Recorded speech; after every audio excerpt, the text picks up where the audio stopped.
Y cambiamos de tema, ¿eh? Hablamos de información internacional y de lo que pasa en términos raciales, la tensión que existe en este momento en los Estados Unidos. Ya está con nosotros Gabriel Michi. Gabriel. Sí, ¿qué tal? Buenas tardes. Buenas tardes. Sin duda está Estados Unidos conmovido por un nuevo crimen racial por parte de la policía, imágenes que se conocieron recién ahora, pero que ocurrieron en marzo y que tienen que ver con lo que ocurrió en Rochester, en el estado de Nueva York, donde la policía tomó a una persona que estaba desnuda, un afroamericano, y lo asfixió con una bolsa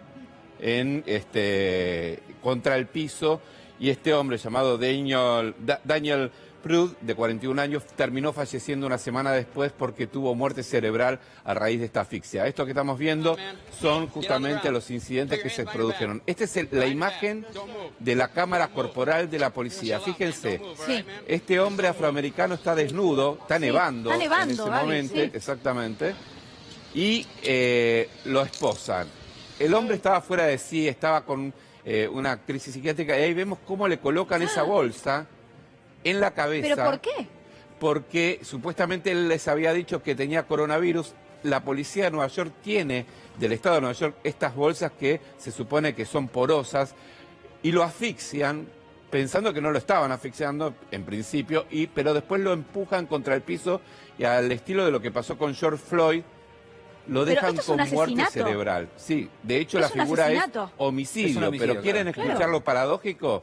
Los tres policías que están filmados y todos están trabajando todavía en la policía. Es increíble. No fueron detenidos. La fiscal general de Estados Unidos ha dicho que es un hecho conmocionante y que van a ir hasta las últimas consecuencias, pero los policías siguen en funciones. No tenía arma, solamente estaba, quizás por el efecto de la droga, un poco desquiciado este hombre, no representaba ninguna amenaza, y encima lo terminan asfixiando con estas bolsas que dicen que son bolsas antiescupidas o antimordidas cuando detienen a una persona violenta. Él no estaba haciendo nada, se había entregado, y así lo terminan asfixiando contra el pavimento, y murió este hombre de 41 años, padre de 5 hijos.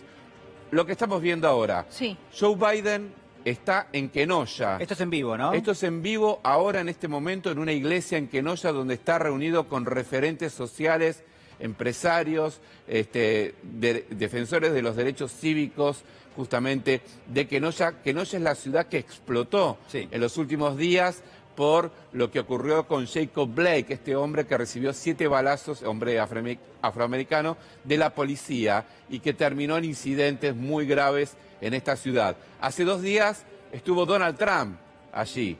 ¿Y qué hizo? Se reunió con la policía, respaldó a la policía y a los comerciantes. Hoy Biden se reunió primero en el aeropuerto de Milwaukee con los familiares de Jacob Blake, en una reunión privada. Y ahora fue a ver a los referentes sociales. Hay muchos miembros de la comunidad afroamericana que le han contado las violaciones permanentes a sus derechos humanos de parte de la policía. Bueno, el tema racial y el tema de la violencia se mete de lleno en la campaña presidencial de los Estados Unidos.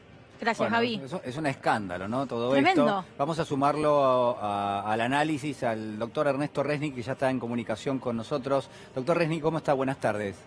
Hola, buenas tardes, Julián, Yuli, ¿qué tal? Bueno, nosotros muy sorprendidos porque cuando pensamos que son excepciones, lo que descubrimos es que esto se repite una y otra vez, que hay una cuestión de salvajismo realmente importante, que hay violación a los derechos humanos por parte de las fuerzas de seguridad. Digo, la verdad que es alarmante en cualquier parte del planeta, pero también en los Estados Unidos.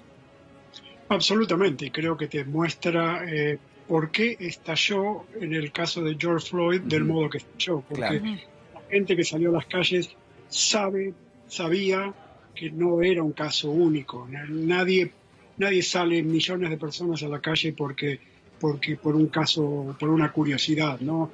Creo que lo que se ve es siempre la puntita del iceberg, ¿no? Y abajo estaba todo esto que ahora empieza a aflorar porque ahora empezó a aparecer esta sensación de tolerancia cero a este tipo de cosas, y bueno, ahora vemos noticias de marzo, ¿no? Claro. Estuvieron siempre ahí y van a seguir estando, a menos que ahora, después de esto, haya una respuesta institucional, que es lo que esperamos. Ernesto, ¿cómo estás? Luri te saluda. Ahora, teniendo en cuenta las elecciones, ¿no? Falta 2 meses, ¿no? Exactamente 2 meses para que ocurran allí en los Estados Unidos. ¿Lograrán llevar a la gente a votar? Digo, porque en la Argentina, por ejemplo, cuando se habla de inseguridad, lamentablemente al momento de una elección no es a lo que mueve mucho la aguja. Digo, la economía, por las crisis que pasamos siempre en nuestro país, terminan pesando más. En los Estados Unidos, el tema racial, la violencia policial, ¿pueden llegar a mover la aguja? Bueno, Trump quiere eso.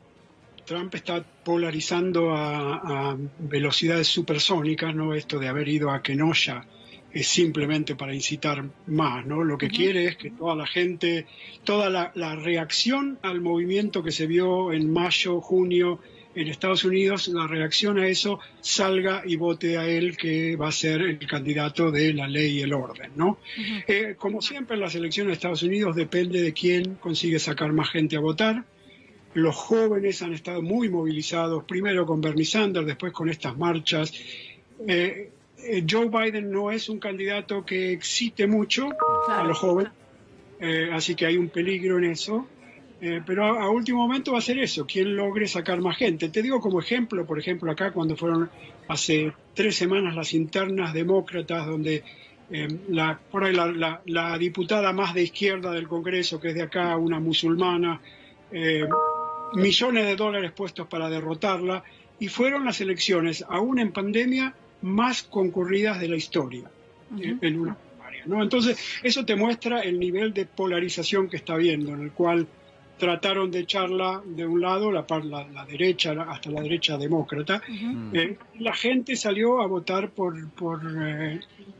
Ilhan Omar en cantidades masivas que no se vieron nunca. Claro. Así que está eso, ¿no? Está esta expectativa de que pueda ser una elección increíblemente concurrida, pero por otro lado estamos en medio de pandemia, con lo cual mucha gente no quiere salir. Ernesto, hemos hablado con usted sobre esta utilización de la posibilidad de la vacuna por parte de la campaña de Donald Trump para tenerla antes del 3 de noviembre. Anthony Fauci, el principal epidemiólogo, ha dicho, creo que va a estar para fines de diciembre. ¿Qué peso específico tienen estas declaraciones y qué cree que puede ocurrir? Bueno, Trump está presionando a su organismo estatal, el jefe de la FDA, que es la que finalmente decide si una vacuna es aprobada o no, lo nombra el presidente. Ha estado, en la historia corta de la pandemia, Trump ha empujado a la FDA a aprobar el uso de emergencia de la hidroxicloroquina, que al final terminó siendo por nada o hasta peor. Hace poco terminó en conferencia de prensa apurando la aprobación del suero del plasma de convalecientes, también sin demasiados datos, y ahora está empujando ciertamente por el anuncio de la vacuna. Ahora, es un conflicto de intereses para todos nosotros, porque todos queremos la vacuna, claro. Así que nos gustaría que en octubre haya una vacuna. Lo que no queremos es que la apure por razones políticas, ¿no? Porque, yo creo que no se va a apurar por razones políticas, pero creo que sí va a haber posiblemente datos de vacunas entre octubre o noviembre. Trump va a empujar para que sea a fines de octubre, o sea, antes de las elecciones, que la gente llegue a las urnas con una esperanza. Eso claramente apuesta a eso. Veremos qué pasa, ¿no? Ernesto, ¿cómo está en este momento la economía de los Estados Unidos? ¿Cómo está también la cuestión social, ¿no? ¿Qué es lo que estás viendo y cómo ha sido el año para los Estados Unidos, que es una de las locomotoras del planeta? Digo, tiene la economía más importante del planeta. Bueno, vos viste los datos del cuatrimestre pasado, que se fue al piso un 10% de caída solamente en un cuatrimestre. En estos momentos, ayer salieron los números de desempleo de la gente que pide el seguro de desempleo. El seguro de desempleo. Bajó mucho, bajó a casi 1 millón de personas, pero todavía sigue siendo 1 millón en una semana que pidieron desempleo. En total, entre los que piden desempleo y los que volvieron a trabajar, todavía hay 13, 14 millones de personas sin empleo en Estados Unidos, lo cual es dramático. Y yo les contaba la otra vez lo que se ve en las ciudades, ¿no? Gente viviendo en las calles, que nunca se vio antes. En las plazas alrededor de mi casa hay 10, 20, 30 carpas de gente que no puede pagar más el alquiler. Todo eso una economía que supuestamente se reabrió en muchos lados, acá mismo donde yo estoy teóricamente se reabrió, bares, restaurantes, pero entre la cantidad de gente que no sale, como yo, no voy a restaurantes ni bares, y la gente que sale y se contagia, la situación es tan inestable que no hay economía posible que levante en esas circunstancias, ¿no? Ernesto, como siempre, muchísimas gracias por tu tiempo. Y te quiero preguntar, ¿tenías pasaje vos para venir a la Argentina por casualidad en este tiempo o no? En mayo, sí. Ah, bueno, ya quedó en otra era directamente, quedó en otra historia, Ernesto. Si llego a ir para el próximo mayo voy a estar contento. Espero que sea antes, pero... Sin duda. Te esperamos. Te esperamos, Ernesto. Venite para C5N cuando vengas. Te mandamos un abrazo grande.